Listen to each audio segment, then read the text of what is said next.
Hello, you wonderful people, and welcome to another episode of Not Too Comic Book. This being a show we're talking about TV shows that are adaptations of comic books. For today's episode, I'm going to talk about the latest episode of Van Helsing. A very interesting episode. A lot of interesting things went down, so let's kind of break everything down bit by bit. It's kind of interesting because timeline-wise, like part of this episode goes back to 1906. I find it fascinating because it seems like it went back. This seems like it's the furthest we've been back timeline-wise, because I think before this it was when we learned about Julius last season. I think that's the furthest we had gone back prior to now, so that was kind of interesting. But it dealt with Van Helsing. I was assuming, like, obviously I'm skipping around here, but the vampire in the asylum, I was thinking, like, is that thing supposed to be an elder, or is it just one of those crazy powerful vampires? I mean, to be fair, it's just like every season you kind of learn new and new more vampires. So it's like, is this vampire something that just got mutated, or like, or because obviously there are different vampires, but a lot of the vampires up to this point seem like they were just all kind of the same. Like, how would like Dimitri fare against a vampire like this? It's kind of begs a question like that, because like Dimitri didn't seem like he had any special powers like this thing, because this thing was like seemed like it has psychic abilities, which is interesting, which I'm very excited about, because that probably means there are going to be more, because obviously I figured like the elders probably have their own thing. Like the elder they have, it's kind of good at getting in people's minds and stuff like that. That's why I was kind of thinking that this was the same one, like the elder. Like I was thinking the 1906 thing, I was like, oh, this is how they captured the elder. Like I thought at that point, like I don't know how long they've had that elder. I don't remember if uh that their mom ever specified that last season. I'm pretty sure she didn't. So that's what I was thinking that moment was. But because like then her nose started bleeding, I'm like, oh man, like he must be getting able to get so much into your own head that it's starting to kill you. But it's like, no, it's a completely different vampire, which like I said, isn't even an elder, which is kind of crazy being as powerful as it is. So I think that just means we will see a variety of different vampires plus the elders on top of it. Maybe they all have similar abilities, but I kind of get the feeling like they'll probably make it so that they don't. So I mean, it's just kind of interesting because it's like, oh, you have all these feeders and stuff like that, but then you have like a vampire nevertheless, they end up showing up at the asylum. I love that you get that random dude that brings them there, and immediately the elder kills him and eats him, and it's kind of like, what the hell, dude? It's like, I need to eat. It's like the dude literally brought us here. You can't help but be like, man, you poor bastard. Um, but immediately, everyone can't help but notice Vanessa's kind of like kind of out there. Like she's a lot more aggressive, even in the way she was fighting, which she's kind of already shown how she can be very aggressive, especially like when she started drinking human blood. It seems like every new season, like, or roughly speaking, like a lot more happens. So whatever she is, it seems like it gets stronger. Because from the very beginning, she already had a more vampire side than anyone. But it seems like after certain like things, like the vampire side on her is either growing or mutating.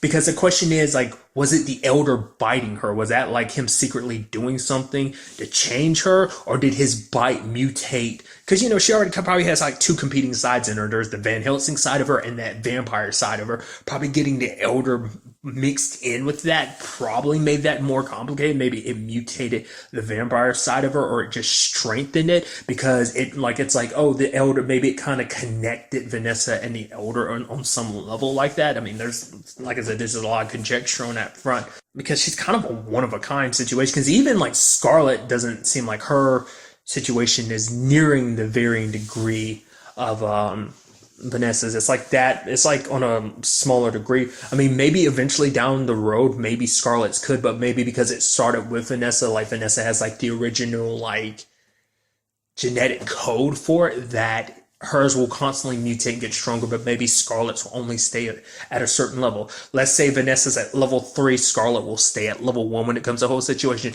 Maybe, like I said, once again, pure conjecture, because Scarlet's more like at the level Vanessa was back in season 1. Like where she started off at, basically. So that's why I just think it's kind of a fascinating thing when you break it down. But it's also interesting too, as that it seems like it's in particular this vampire seemed like he could pass on his ability, because the one day ended up saving the doctor, quote unquote doctor, he could start doing it too. And I thought it was kind of interesting that at first it affected only Axel, and then after given enough time, it started affecting Scarlet, which shows you kind of the varying levels of degrees. Like shows you that Axel's kind of on a lower total palm, but Scarlet's a little higher, so she could take a little more. But then Vanessa wasn't initially affected by anything it did. Then the whole glowing red eyes. You could tell immediately the way she was looking at like the elder eating. That is like, okay, she's starting to crave it too. And that is something I've never thought about before. She never actually ever actively craved blood in season 2. She drank it, sure, but she never actively wanted it. It's just because she was like, yeah, I need the blood because I need to get boost. She gets a little aggro and stuff like that, but that's the whole point. Just kind of get the adrenaline pumping so her senses and she's at full strength and stuff like that. But she never actively wanted it. Like I said, it's just interesting she's becoming more vampiric, like I said. We'll have to wait and see on that front, like what that ends up all being about. But I love kind of some interesting things that came up. Obviously, you know what's interesting too, I was thinking about, it's something I feel like doesn't come up a lot. It gets mentioned here and there. Like it got mentioned in season 1 because we were learning more about the vampire rules. But like being a vampire, you're kind of more of an asshole than you would be as a normal person. You would say stuff. Remember when Susan was like, I'm so sorry, that was just me as a vampire. I was a total bitch. That, like, it seems like the same thing has happened to Vanessa. Her, like, well, just because she naturally kind of gets a little aggressive, you know, when she gets hopped up on blood. So I think like she's kind of like that more often. It's just like, it's probably this itch she can't scratch. And it might also be because she hasn't drunk any blood. Like, if she did, she'd probably be a little... Well, no, because I forgot last episode she drank at the Black Tech, like one of the guards that was still alive. To be fair, that was probably a while ago, so it probably kind of finally faded out. So she's not as, like, not on her equilibrium at the point in time. So she's probably a little much like... I mean, that might actually be the point too, because remember, like, the elder being like, oh, I have to feed. Maybe there is some like deeper connection that the elder connected to Vanessa like that, because by doing whatever he's doing to Vanessa, maybe it'll kind of eventually lead to him being able to break free of whatever bond he's forced to have to the Van Helsings. Maybe potentially. But I just thought it was kind of interesting because it does seem like she is becoming more vampirish, her being kind of a little asshole-ish, like, in that regard. That's just how I thought about it. I also love the conversation of Axel being like, you didn't tell her about us, and, like, you have Scarlett being like, no, that's our business, not hers. And then, like, during the whole situation, they're digging up and everything, and it's just like, oh, I'm sure that's where you want to be. She's like, what are you talking about? It's like, nothing.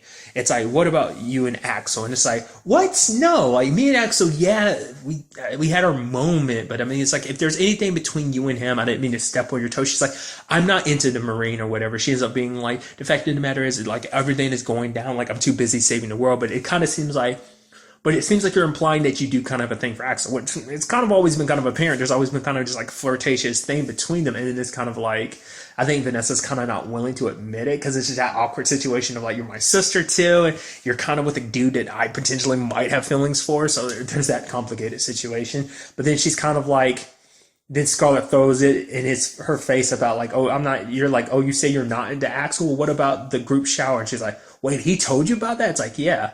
Well, did he tell you about the fact is I pointed a rifle at him the moment he entered? Besides, that was also because there was very little amount of water, so we kind of had to share. To be fair, I'm assuming that's true, but remember at the time, it's just kind of like, Axel could have been lying, but I'm pretty sure he wasn't. I'm sure he was enjoying the situation, but nevertheless, it was just kind of interesting, that whole conversation.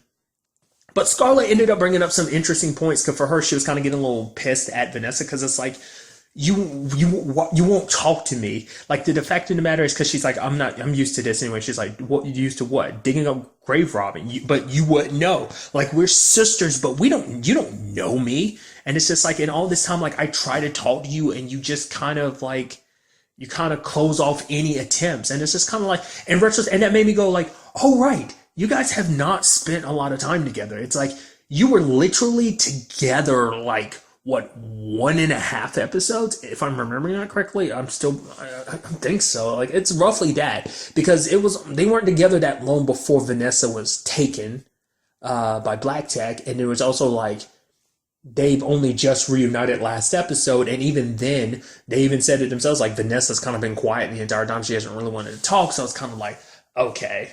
So I thought that was kind of interesting in that regard. You know, now that I'm kind of, well, I'll finish my thought. So I thought, you know, it's just like, oh yeah, we really don't know each other. She's like, at the very least, when we first met, we were a little cordial, but now it's kind of like, yeah, it's kind of like I said, they don't really know each other. So I'd love for them to kind of sit down and kind of talk. I mean, even her and like, even Axel and Scarlett have talked. So he probably knows more about her than Vanessa knows about Scarlett. You know, it's kind of an interesting thing.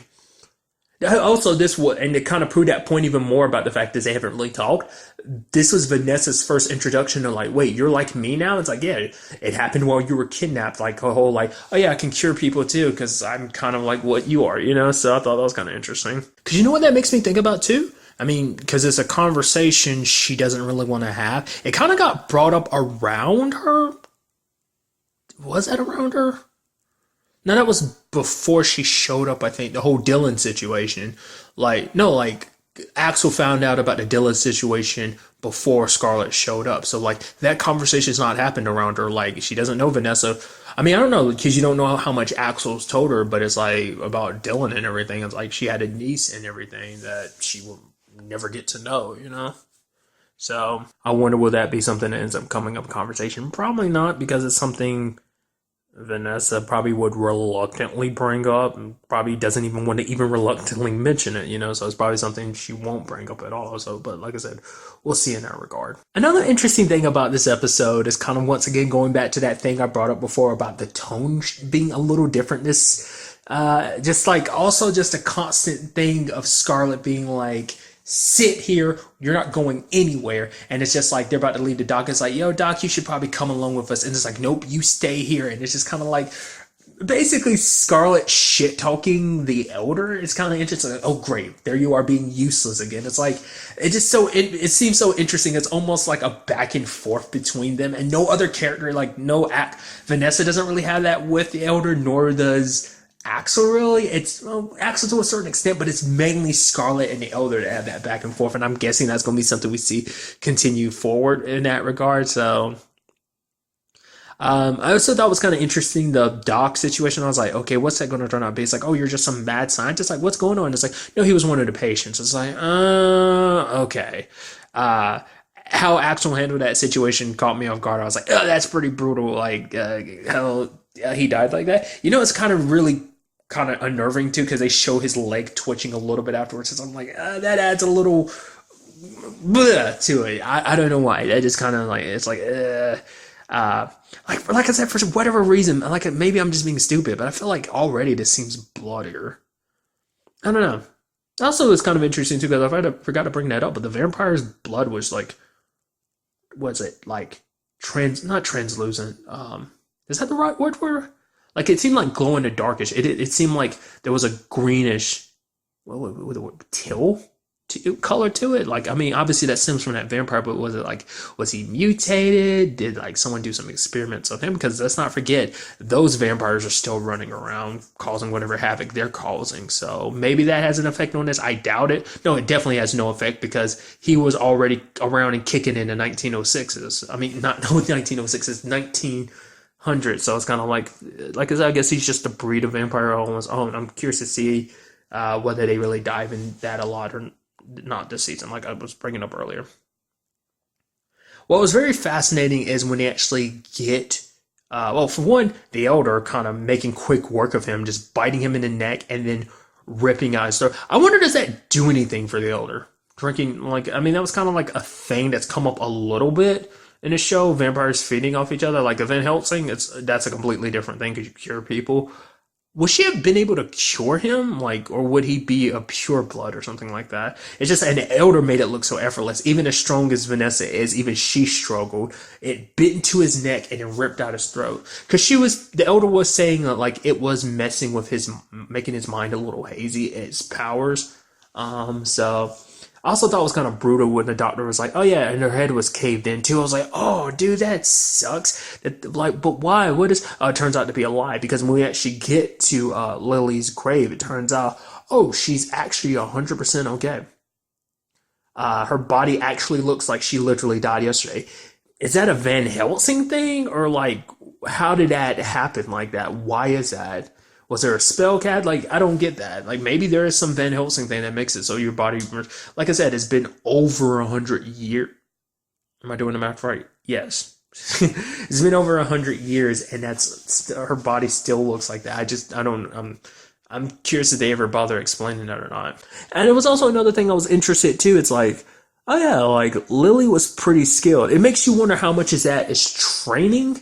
I mean, it has to be a lot, but part of me wonders, is there just a natural affinity that the Van Helsing have towards fighting stuff like that. Maybe, maybe not. We also had the blood being given to what I can assume is their their great grandmother, the one who gave the vial to their mother in the first place. So that's kind of interesting. We see that kind of pass on. It's just kind of a little thing, but we kind of see where that, to some degree, started. Like I said, maybe as the season progresses, we'll go even further back and kind of see how things kind of got to where they are. So we got one totem in particular in this episode, and that ended up being the Elder's totem. I'm curious what would happen if he did get his totem. Like, would that kind of break his shackles from the Van Helsings or what? Or, boost his power like crazy? I mean, even in the state she's in, like when she gets very angry, Vanessa can be crazy powerful. Because we see her even lifting and slamming the Elder against the wall like it's nothing. But kind of also feeding into what the Elder is able to do too. Like we know the Elder can get into people's minds, and we see Vanessa kind of waking up and like kind of like some olden time type of stuff.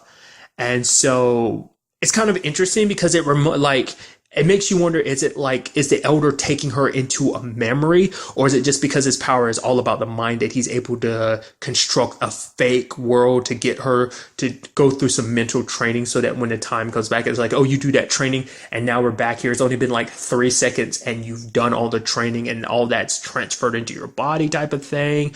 Or is she like putting Vanessa in someone else's body? Another interesting thing, kind of going to all to get, it's kind of a tangent, but it's like, it's interesting because I'm curious, is this going to be a little bit more like the comic book Helsing that this is all inspired by? Because it has more of a Victorian era aesthetic to it, at least from what I've seen. I've seen very little of it. I've literally only seen like the comic book covers. That's about it. And I know a little bit about I think I've talked about this before, but they like the comic books, it's not just vampires, it's like other monsters. So it's like she literally crosses paths with Frankenstein and Frankenstein's monster, for example. Like I said, I don't feel like the show's going to go down that route. I think it's just going to purely say a vampire thing. Yeah, I'm wondering, is that what this is supposed to be like? I'm assuming like the next episode, at the very least, whenever we get back to Vanessa, is going to be her doing training like that. So I'm curious, is it going to have like a feel like even like the Van Helsing movie with Hugh Jackman and Kate Beckinsale? Will it kind of have that feel to it combined to make it feel a little bit more like the comic book? I don't know. That was something that was kind of crossing my mind. So like I said, that whole Elder thing is kind of interesting. I mean, to be fair, we know that it connected minds and it creates like this little in-between space. So probably creating like a fake world for you to train in probably wouldn't be that hard. But once again, that kind of just shows you on what level the Elders are, because even this Elder is like, yeah, you're not ready to take on any other Elder, especially Ba, the one who's like apparently like a super badass, which is interesting because apparently that would mean that Lily, because she's like, oh yeah, there's blood on this blade. Oh, it must have been Ba. It's like, oh, like, so she crossed paths with an Elder. So once again, that also begs the question of what Van Helsing took down this Elder. How did you do that? Like, it seems, especially considering every other Van Helsing seems like they're just a normal person, but I guess you get enough Van Helsings together, you do this, not unless they trick this Elder or something. I don't know. Maybe it's me. Did you also notice the fact is it didn't seem like Axel necessarily healed as fast because the wound above his head was still there? So part of me wonders, is Axel's situation a little bit different than everybody else's? I mean, because remember too, it's just kind of just because by the time he ended up getting bit, he never actually got any of the visions last season. So part of me wonders, is his situation a little bit different? Was it this vampire's presence that was kind of interfering? Because like I said, what happened to Julius was a little different than ever. It might also be because of his vampire situation from before, because he never drank. So maybe his cure worked a little bit differently because he never, I don't know. Maybe that had some degree to it. Maybe it didn't. I just thought that was kind of interesting because, like, I feel like he didn't rapidly heal. But maybe, hey, he did get electrocuted and he kind of came to. So maybe that's kind of supposed to be hints of like, oh yeah, he was healing super fast. That the fact of the matter is maybe what's going on with him was kind of healing him fast enough to kind of regenerate. The fact is that his brain was being electrocuted. Well, his entire body was. But you get what I'm trying to say? So maybe that's what it is. It's just kind of interesting because, like, the gash never seemed like it went away this episode. Maybe it did. Maybe it did, and I just didn't notice the detail. What I also was wondering, too, is why was the Elder so against her picking up the blade? Like, because like, don't do that. Just leave it close. It's like, why? What significance does that have? I guess maybe because the elder's worried because that's something that could be used to kill him or something. Maybe it's enough. It was enough to wound an elder. Maybe it could be potentially used, in the right hands to end up killing an elder. So maybe that's what he's worried about. I don't know. What is also interesting too is that there was that thing where Axel's about to walk away, and then Vanessa's like, Axel, she's like, I'll just tell you later. Was she actually going to explain her situation to him or something, or was she going to talk about like the whole, like, oh, you and Scarlett and maybe how she feels? Like, I didn't know what she really meant by that. It's kind of like, it just seemed like it kind of came out of nowhere, so I was kind of like, I have no idea what you were implying with that. I'm assuming maybe it's just kind of like her explaining her situation, because the only person she talked to about it was Scarlett, so maybe she felt like she owed Axel, or maybe it was her apologizing, because remember she had that whole thing of kind of snapping at him, calling him useless, because he was like, okay, so if you're saying like I'm not needed, I can't help or anything, then what was I doing for the past 4 years? Also, that was another thing too, it's 2020. I just thought that was kind of interesting. Well, I mean, it's been 2019 since season 1. To be fair, from season 1 to season 2 was not that long. It literally picked up seconds later. So, I mean, even this kind of picked up seconds later, too. But I guess at some point in season 2, like, and at some point in season 2, like a good enough chunk of time passed for it to be 2020. I don't know. It's just a little small detail I thought was kind of interesting. But like I said, a lot of interesting things went down this episode. The show always kind of leaves me thinking more about like, oh yeah, what does this mean? What does this mean? Will they actually kind of answer that? Or is that just going to be something where it's kind of like, oh, is that really something? Or is that just me reading and digging in too deeply into something? It does, just kind of makes you think stuff like that. So I'm very interested to see what goes down in the next episode. But really, that's all I'm going to talk about. So the next time we meet, be happy, be safe, love life to the fullest, and enjoy it. Good day, and goodbye.